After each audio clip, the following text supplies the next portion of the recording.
Hello, everyone. I'm Saren. And I'm Michael. And today we are yet again continuing our Silent Night reaction with Side 2. Side 2 with Chapter 7, Too Much to Lose. Now, I'm so excited. I know I keep saying it for every song we react to that I'm really enjoying it, but I actually am enjoying everything.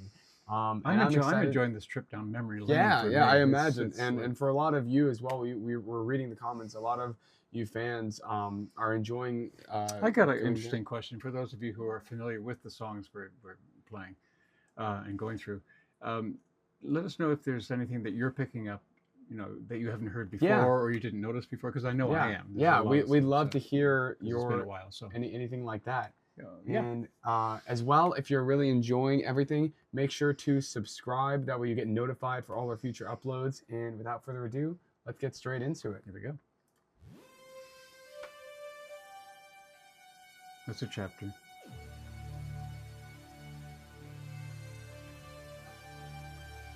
Okay.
That was probably the longest intro so far in any of the tracks. But what were those sounds playing, like the samples that you put in there? I can't remember what we did for that. It sounded like some kind of broadcast or something. It just sounded like vague, like talking or something. But it was almost like meant to be a broadcast that you can barely hear. Because I was just curious about the origins of that.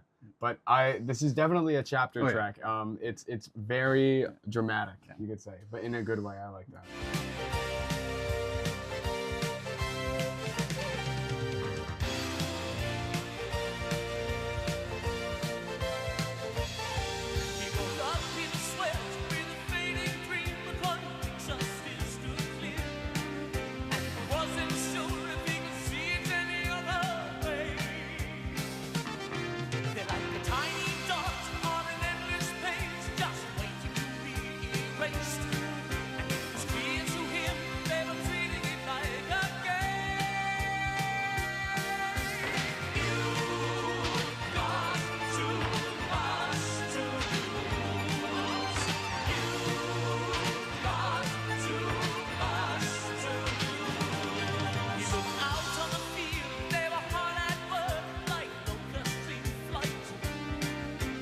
I really like this. Me too. I haven't heard this for a long time. I gotta say, what's interesting about this album for me so far is it feels more varied than the other ones to me. Like so far, the sound, it's a consistent sound, but the kinds of songs that you're writing, the moods of the songs are changing. Yeah.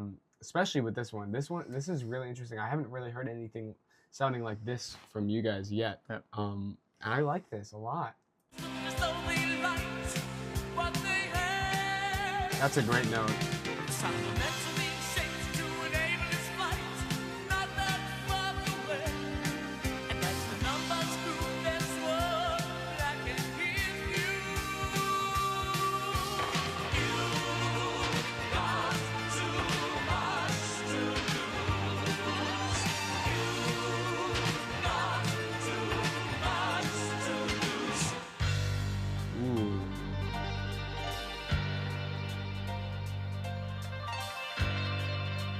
lot of piano on this song.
Wow. Yep. Wow. That's a chapter. That's definitely a chapter track. I need to talk about that solo. That tone, yeah, that tone that Ian uses there. It's on with also the mini Moog, I think. Yes. Yeah, because it has that like bite to it that the guitar wouldn't really have. But that was so cool sounding. Again, like I was saying, that was more of an ensemble piece in terms of 100%. The whole picture. I noticed that like when hearing a lot more piano and other things, I noticed that it would be more of like a full track in that regard. That was a fun part for me to track because I liked playing that. And when it comes in, you have the heavy left. It's great hitting the left hand on the piano when you can just. You gotta stop making those music noises because whenever I have to write out all the captions, I don't know what to do when you go dun dun dun dun dun bow. Like bang zoom. Yeah. But no, that I really like the sound of this track. I like the vocal on that. Yeah. I was going to say I like when you go up to that note there in the verse transition. That sounds really great. Because when we started this, I remember saying that.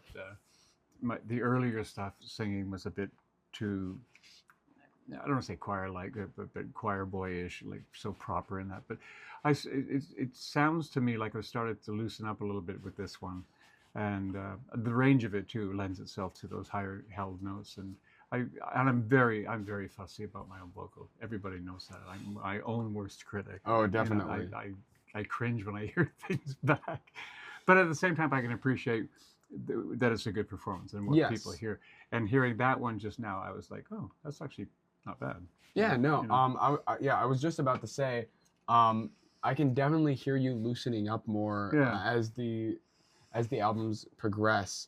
I think also I'm starting to find that with the chapter songs, it's more expressive. Yes. Because they're telling a story, so it's more emotional. I think it's simultaneously more expressive and more of that like grandiose sound, like you were saying. Yeah. In some of the like in the chorus of this song, you can definitely especially hear. This one. It's more Yeah. You've got a message that you're trying to put across. Yeah, absolutely. It's almost threatening. You got too much to lose. So I know that the song is titled "Too Much to Lose," but what is the song about? He woke up in a sweat. Oh, because this is one of the chapter tracks. So which they're getting ready. They're getting see, it was clear that they were treating it like a game. They're preparing. They're preparing. Yeah, to come to get what they're after. Oh, I don't. Without giving too much away, they basically we've been seen. The Earth has been seen. The Earthlings have been seen from afar, and we're going to destroy ourselves. Okay, and that's they want to intervene and save us. That's why the album save us from ourselves. That's why the album art is how it is. Right. Exactly. And that's is that Earth right there? I'm assuming. That's right. And there's that's one of the sentinels or whatever you want to call them, and that's where they're getting ready to. Okay. Too much to lose. You've got too much to lose. Yeah.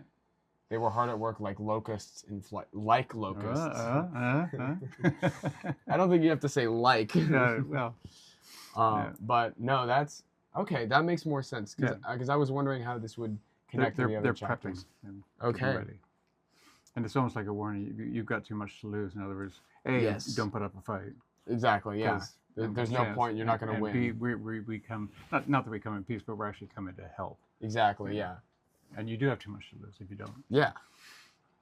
All right. Well, that was a really good track. I enjoyed that one a lot. Yeah. I haven't heard that for a while. Definitely. I'm sure you haven't. No, I haven't. We haven't played that one for a while. Yeah. Yeah. Again, a lot of these songs, I would love to hear some of them live that I haven't, like the more deep tracks.